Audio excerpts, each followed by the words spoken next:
Hello guys, नमस्कार। फ़िलहाल के जो वीडियोस हमारे चल रहे हैं उनमें हम कैपेसिटर के बारे में स्टडी कर रहे हैं। कैपेसिटेंस की हमने पहले वाली वीडियो में स्टडी किया था और इससे पहले वाली वीडियो में हमने स्फेरिकल जो कैपेसिटर है उसके 3 केसेस थे, उन सब के बारे में हमने फुल एक्सप्लेनेशन स्टडी किया था। तो आज मैं आपको अभी कैपेसिटेंस के जो आगे वाले टॉपिक है उनके बारे में बताऊंगा और बहुत ही इंटरेस्टिंग है और आपको उन्हें ध्यान से देखना है, समझना है। और अगर कोई भी डाउट है then you have to write in the comment. My channel name on YouTube is physics by Satish Chand.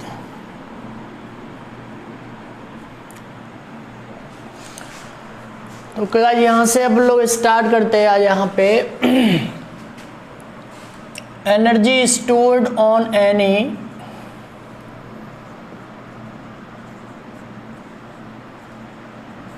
Conductor, अर्थात किसी भी चालक पर संचित ऊर्जा का मान, ठीक है ना। तो यहाँ पर ये जो आपका कैपेसिटेंस वाला जो धारिता वाला जो चैप्टर है, इसमें मैंने आपको पहले ही बता दिया था कि इसका एक तो बेसिक्स हैं, उनको आपको पहले समझना पड़ेगा अच्छे से। उसमें पहला क्या है कि कोई भी चालक की धारिता हमें ये चीज़ बताती है कि कोई भी चालक जिस माध्यम में है, कोई भी कंडक्टर जिस मीडियम में है, उस मीडियम में कोरोना डिके से पहले अर्थात कोरोना क्षय से पहले उस पर कितना मैक्सिमम चार्ज जो अमाउंट है वो स्टोर कर सकते हैं। उससे हम उस चालक की धारिता के बारे में आकलन करते हैं। तो we can examine only the capacitance, we can examine capacitance of any conductor by the maximum amount of charge which can be stored on the conductor before corona decay, ठीक है ना। तो ये सारे टॉपिक्स जो हैं, ये सारे बेसिक्स जो हैं, सारी बेसिक जो कंसेप्ट हैं पूरी की पूरी मैं पहले वाले वीडियोस में बता चुका हूँ। इसमें हमारा आज का पहला टॉपिक है कि अगर किसी भी कंडक्टर को, किसी भी चालक को अगर हम आवेशित करते हैं तो उसको आवेशित करने में उसको चार्ज अगर हम देते हैं तो वहाँ पर जो हमें वर्क करना पड़ता है वो उस चालक पर उसकी इलेक्ट्रोस्टैटिक पोटेंशियल एनर्जी की फॉर्म में स्टोर हो जाता है, ठीक है ना। और एक चीज़ को आपको इसको समझना है ध्यान से कि इलेक्ट्रोस्टैटिक पोटेंशियल एनर्जी जो है, इसमें मैं आपको पहले ही बताया था कि एनर्जी अर्थात ऊर्जा जो है इज नॉट लोकलाइज्ड। ये कोई भी एक पॉइंट पर होने के बजाय, इसका एक फिक्स कोई भी पॉइंट पर होने के बजाय इट बी डिस्ट्रीब्यूटेड, ये पूरा जो आपका वैद्युत क्षेत्र है उसमें पूरे में फैली हुई होती है, अर्थात उसी में संचित होती है, ठीक है ना। तो यहाँ पर इसको मैं आपको अब यहाँ का हमारा आज का टॉपिक क्या है, किसी चालक की वैद्युत स्थितिज ऊर्जा, ठीक है ना। यहाँ पे मैं समझना है। तो सबसे पहले हमें समझना क्या है कि अगर हम जानते हैं कि work done W is equal to यहाँ पे आता है आपका V इंटू क्यू के बराबर, डेल्टा V इंटू क्यू के बराबर, ठीक है ना। ये क्या है आपका, ये है पोटेंशियल डिफरेंस और ये क्या है, अमाउंट ऑफ चार्ज है, ठीक है। अब यहाँ से अगर मैं मानता हूँ कि मैंने इसको एक एलिमेंट्री यहाँ से चार्ज अगर सप्लाई करता हूँ तो dq आवेश देने के लिए कार्य का मान अगर आपको निकालना है तो dw इज इक्वल टू यहाँ पे आ जाएगा delta v into D Q के बराबर। अब यहाँ पर आपका क्या है कि अगर इनिशियल स्टार्टिंग में अगर कोई भी टाइम पर मैं अगर उस चालक पर वोल्टेज की वैल्यू V मानता हूँ और इनिशियली थी उस पर अगर 0 है तो यहाँ से dW अर्थात वर्क डन की value V into D Q के बराबर आ जाती है, ठीक है ना। अब यहाँ से क्या है, बिकॉज हमें पता है कि Q is equal to C V है, तो यहाँ से हमारा सिंपल सी बात है कि V is equal to Q upon C के बराबर आ जाएगा, ठीक है। तो यहाँ पर अगर कहीं पर भी एनर्जी की बात होती है तो कोई भी फील्ड में एनर्जी अगर स्टोर होती है तो वो कोई ना कोई वर्क जो होता है, उस वर्क जब कोई काम या जब कोई वर्क परफॉर्म होता है तो उसके एवरेज में उसके वायस वर्षा में उसी फील्ड में एनर्जी स्टोर हो जाती है। तो हमें उसी एनर्जी की वैल्यू निकालनी है कि कोई भी कंडक्टर को जब हम आवेशित करते हैं अर्थात चार्ज्ड करते हैं तो वहाँ पर जो उस पर एनर्जी स्टोर होगी उसकी वैल्यू कितनी आएगी। तो यहाँ से वर्क डन का फॉर्मूला ये आपका होता ही है, और यहाँ से Q = CV है, तो V की वैल्यू Q/C के बराबर है। तो यहाँ पर एक एलिमेंट्री अगर मुझे चार्ज सप्लाई करना है तो elementary work done dW will be equal to Q/C into dQ के बराबर। अब यहाँ से अगर मुझे टोटल वर्क डन निकालना है तो that total work done will be equal to electrostatic potential energy, अर्थात जो कुल कार्य होगा वो उस पर स्थित विद्युत ऊर्जा में संचित हो जाएगा। तो यहाँ से अगर मैं इसको निकालता हूँ तो it will be equal to 1/c को बाहर करता हूँ यहाँ से 0 टू की अमाउंट ऑफ चार्ज है, Q का मुझे क्या करना है dQ अर्थात समाकलन इंटीग्रेशन। तो यहाँ से total electrostatic potential energy will be equal to 1/2 Q²/C। ठीक है ना, क्योंकि यहाँ पर ये क्या है आपका Q का जो समाकलन आ जाएगा वो आपका Qn+1/n+1 है। n क्या होती है, ये यहाँ पर होती है पावर की वैल्यू 1 है, तो यहाँ पर इट विल बिकम Q की power 1+1/1+1 it will become Q²/2 के बराबर। ठीक है ना, तो ये थी आपकी यहाँ से एनर्जी की वैल्यू आती है। अब यहाँ से इसकी मैं दूसरी फॉर्म में लिख सकता हूँ, क्योंकि Q = CV है, तो अगर मैं Q की जगह पे CV की वैल्यू पुट करता हूँ तो इलेक्ट्रोस्टैटिक पोटेंशियल एनर्जी का दूसरा फॉर्मूला यहाँ पे आ जाएगा 1/2, और Q का स्क्वायर है तो C² V²/C, इसको स्क्वायर को काटता हूँ तो it will become half CV²। ये इसका दूसरा फॉर्मूला है, दूसरी फॉर्मेट है, इसकी दूसरी फॉर्म है। और एक भी हम बना सकते हैं कि अगर मैं यहाँ पर ये कर देता हूँ कि C की वैल्यू जो है वो आपकी Q/V के बराबर है, तो U ही इलेक्ट्रोस्टैटिक पोटेंशियल एनर्जी 1/2, और 1/2 से यहाँ से आपका आ जाएगा, तो इसकी अदर फॉर्म यहाँ पर आ जाएगी U = 1/2, और ये आपका क्या है Q²/C है, तो इसमें C की जगह तो Q² तो Q है, और C की जगह पर अगर यहाँ पर Q/V आ जाता है तो Q/V, तो Q से स्क्वायर, तो इट विल बिकम U ही विद्युत स्थितिज ऊर्जा जो संचित होगी वो 1/2 QV के बराबर आई है, 1/2 Q²/C के बराबर और हाफ CV² के बराबर। ये इसके 3 इक्वेशन आ जाते हैं। अब यहाँ पर C क्या है, C है उस चालक की धारिता, capacitance of that conductor about which we are calculating the electrostatic potential energy, अर्थात उस चालक की ये धारिता है जिस चालक पर हम संचित विद्युत स्थितिज ऊर्जा का मान ज्ञात कर रहे हैं। तो यहाँ से आपकी ये आती है इलेक्ट्रोस्टैटिक पोटेंशियल एनर्जी। ठीक है ना, इसके बाद में मैं नेक्स्ट टॉपिक स्टार्ट करता हूँ आपका डाइलेक्ट्रिक्स। परावैद्युत पदार्थ जो होते हैं उनका मान।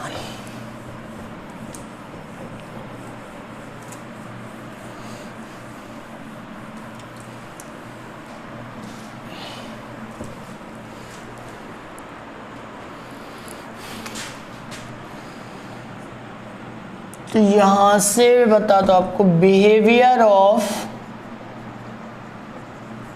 डाइलेक्ट्रिक्स।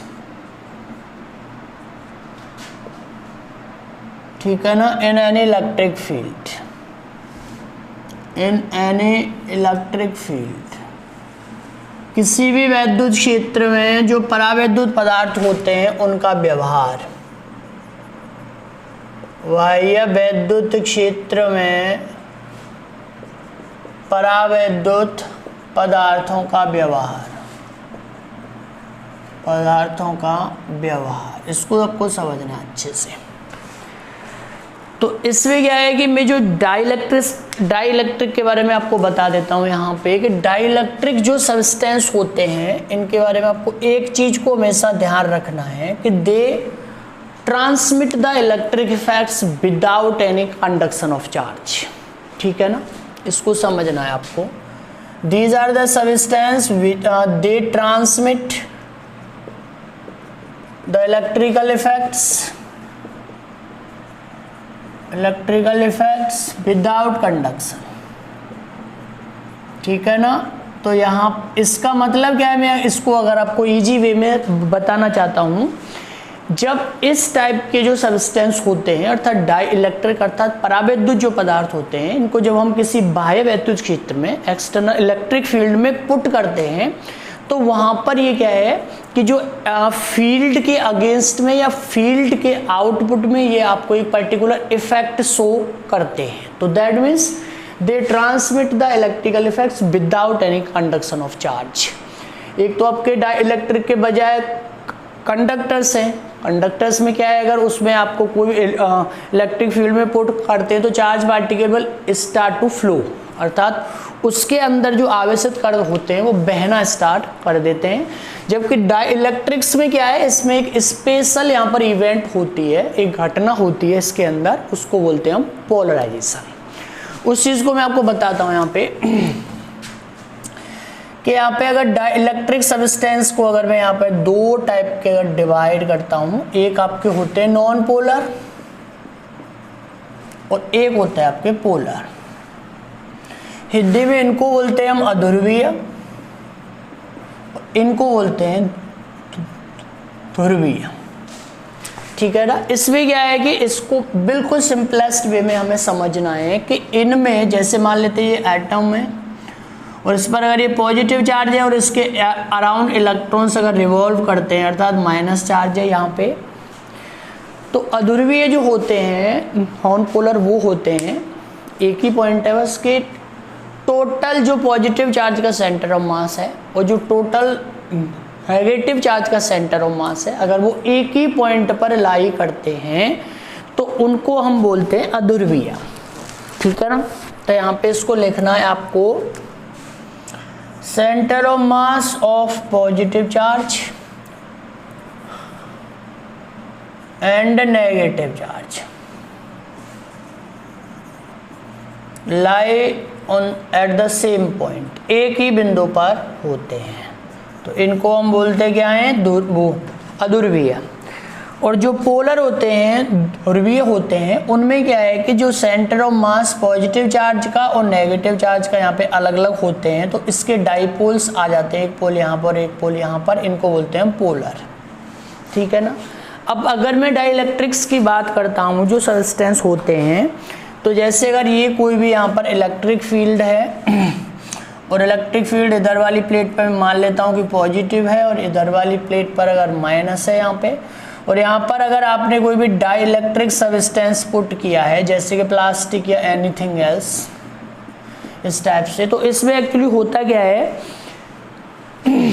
कि ये वाला जो इलेक्ट्रिक फील्ड है इन दोनों जो प्लेट्स पे चार्ज के कारण यहाँ पर जो वैद्युत क्षेत्र उत्पन्न हुआ है इलेक्ट्रिक फील्ड, उसको बोलते हैं एक्सटर्नल फील्ड और उसकी डायरेक्शन है प्लेट ए से बी की ओर।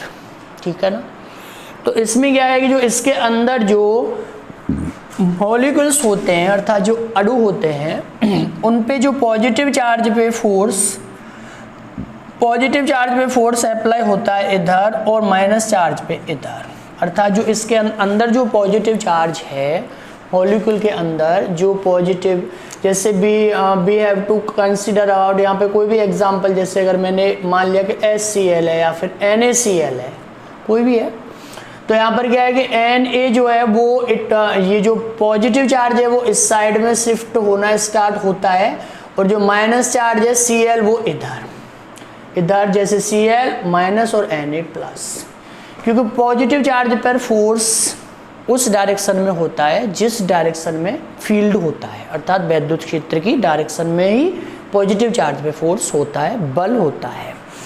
अब यहाँ पर क्या है कि इस टाइप से इस पूरे सबस्टेंस का, इस पूरे मटेरियल के जो मॉलिक्यूल्स हैं उनका पोलराइजेशन हो जाता है, इधर plus plus plus minus minus minus minus. अब इसमें आपका कंडीशन बच जाती है क्या कि इस पर एक्सटर्नल फील्ड के कारण तो फोर्स इधर है, ठीक है, यहाँ पर फोर्स दो होते हैं। अगर मैं इसी की बात करता हूँ इस पॉजिटिव चार्ज की, तो एक्सटर्नल फोर्स, एक्सटर्नल फील्ड का, बाह्य क्षेत्र का बल इस पर इधर है A2B, ठीक है। लेकिन इसका जो खुद का जो माइनस चार्ज है उसका जो इनका म्यूचुअल अट्रैक्शन है अर्थात आपस का जो आकर्षण है उसके कारण इस पे फोर्स इधर होता है। तो इसमें पोलराइजेशन की कंडीशन उस जगह पर स्टेबल होती है, स्थिर होती है कि जब ये दोनों फोर्स आपस में बैलेंस हो जाते हैं तो इन दिस केस के जब ये दोनों एक्सटर्नल फील्ड का फोर्स और इनका जो खुद का अट्रैक्शन है प्लस और माइनस का, व्हेन बोथ ऑफ देम, जब ये दोनों आपस में बैलेंस हो जाते हैं तो उस पॉइंट पर जाकर के ये एक आपका छोटा डाइपोल अर्थात बहुत ही छोटा डाइपोल या द्विध्रुव बन जाता है और इसको बोलते हैं हम टिनी डाइपोल। क्योंकि इसमें इसके पास में पॉजिटिव चार्ज का सेंटर ऑफ मास अलग है और नेगेटिव चार्ज का सेंटर ऑफ मास अलग है। और जब हम डाइपोल का स्टडी किया था एक वीडियो में तो मैंने आपको उस टाइम पे भी बताया था कि डाइपोल जो है it is the system of two equal and opposite charges which are separated by very small distance, अर्थात दो बराबर परंतु विपरीत आवेशों का ऐसा समूह जो एक दूसरे से बहुत ही अल्प दूरी पर स्थित होते हैं। ठीक है ना। तो ये जो डाइपोल्स बन जाते हैं तो इसमें इसका जो खुद का जो डाइपोल मोमेंट है, तो इस चीज को मैं यहाँ पे लिख देता हूं। तो यहाँ पर आपको एक चीज नोट करनी है, परावैद्युत पदार्थ में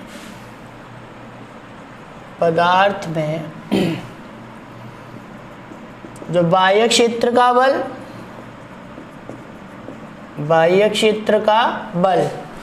यहाँ पर क्या है कि इसका बाह्य क्षेत्र का जो बल है एवं पारस्परिक बल बराबर हो जाते हैं, तो यह एक स्थिर अर्थात स्थिर द्विध्रुव सूक्ष्म द्विध्रुव बन जाता है यहाँ से। ठीक है ना। तो यहाँ पर आपको सब बज रहा है। मैंने आपको बताया था कि जब कोई भी डाई इलेक्ट्रिक जो सब्सटेंस होते हैं ये एक्चुअली होते क्या है कि they transmit the electric field without any conduction. जब इनको हम किसी एक्सटर्नल फील्ड में पुट करते हैं तो इन पर क्या है कि जो पॉजिटिव चार्ज पे force in the direction of field और माइनस चार्ज पे force in the opposite of field. तो इस पर दो फोर्स है, चाहे वाले इस पार्टिकल की आप बात कर लो या इसकी। अगर इसकी हम बात करते हैं तो फील्ड का फोर्स इधर है और इसका खुद का जो म्यूचुअल अट्रैक्शन है अर्थात पारस्परिक जो आकर्षण बल है उसका फोर्स इधर है। तो इसमें क्या है कि ये पोलराइजेशन की कंडीशन स्टेबिलिटी में जब आती है, जब ये दोनों फोर्स अर्थात इंटरनल फोर्स और एक्सटर्नल फोर्स दोनों फोर्स जब इक्वल हो जाते हैं लेकिन अपोजिट हैं, तो उस कंडीशन में ये एक आपका माइक्रो डाइपोल अर्थात बहुत ही सूक्ष्म डाइपोल बन जाता है और इसका खुद का एक डाइपोल मोमेंट होता है P। तो इसमें जो आपका टिनी डाइपोल बनता है, सूक्ष्म जो डाइपोल बनता है तो ध्रुव बनता है, उसका जो डाइपोल मोमेंट है P, डाइपोल मोमेंट P जो है आपका वो P डायरेक्टली टू यहाँ पर आ जाता है epsilon not and E not या फिर ई क्या है, इंटेंसिटी ऑफ फील्ड है जो बाहर की दोनों प्लेट्स पर चार्ज के कारण जो विद्युत क्षेत्र की तीव्रता है उसका मान E है। तो यहाँ से आता है आपका P is equal to alpha epsilon nought E। ये चीज़ आपको स्पेशली याद रखनी है। जितने भी मैं आपको एक्सप्लेन यहाँ पे बता रहा हूँ ना, जितने भी एग्जाम्स हैं आपको इन्हीं सब में से पॉइंट्स आते हैं बस। ठीक है ना। तो ये सारे पॉइंट्स को आपको लिखना है और जब मैं आपको इलेक्ट्रोस्टैटिक एंड में पूरा एक्सरसाइज बताऊंगा तो वहाँ पर आपको इन सारे क्वेश्चंस के आंसर जो है वो इन्हीं सब में आएंगे। तो यहाँ पर अल्फा क्या है, इसको हम बोलते हैं क्या, प्रोपोर्शनलिटी कांस्टेंट है, और या फिर इसको हम बोलते हैं एटॉमिक मॉलिक्यूलर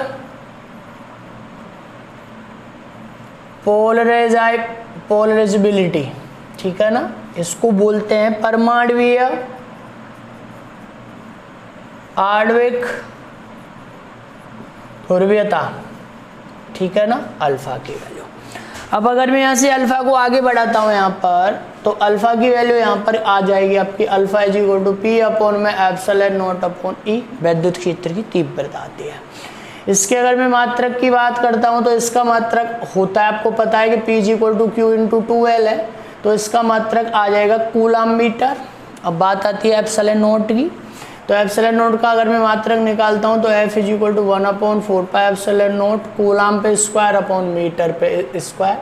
तो एप्सिलॉन नॉट की यूनिट आपकी आ जाएगी कितनी, कूलम स्क्वायर, और यहाँ पर मीटर पे -2 और न्यूटन पे -1 इनटू अब आती है आपकी कौन सी, इंटेंसिटी ऑफ फील्ड अर्थात वैद्युत क्षेत्र की तीव्रता का अगर हम मात्रक निकालते हैं तो F is equal to Q E के बराबर है, तो E की वैल्यू F अपॉन क्यू के बराबर आएगी न्यूटन पर कूलम।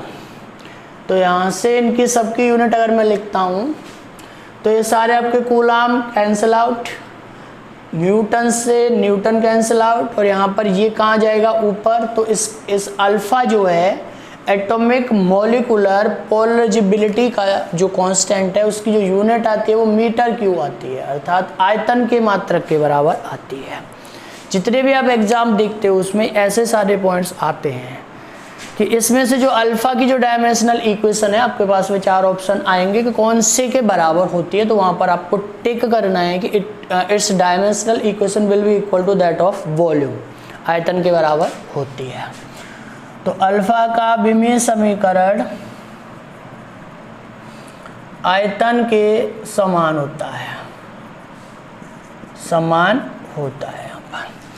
तो ये था, मैंने आपको बताया था behaviour of dielectric substance in external electric field, ठीक है ना। अब इससे आगे वाला आपका नेक्स्ट टॉपिक स्टार्ट करेंगे, आवेशों का पुनर्वितरण, ठीक है ना। यहाँ से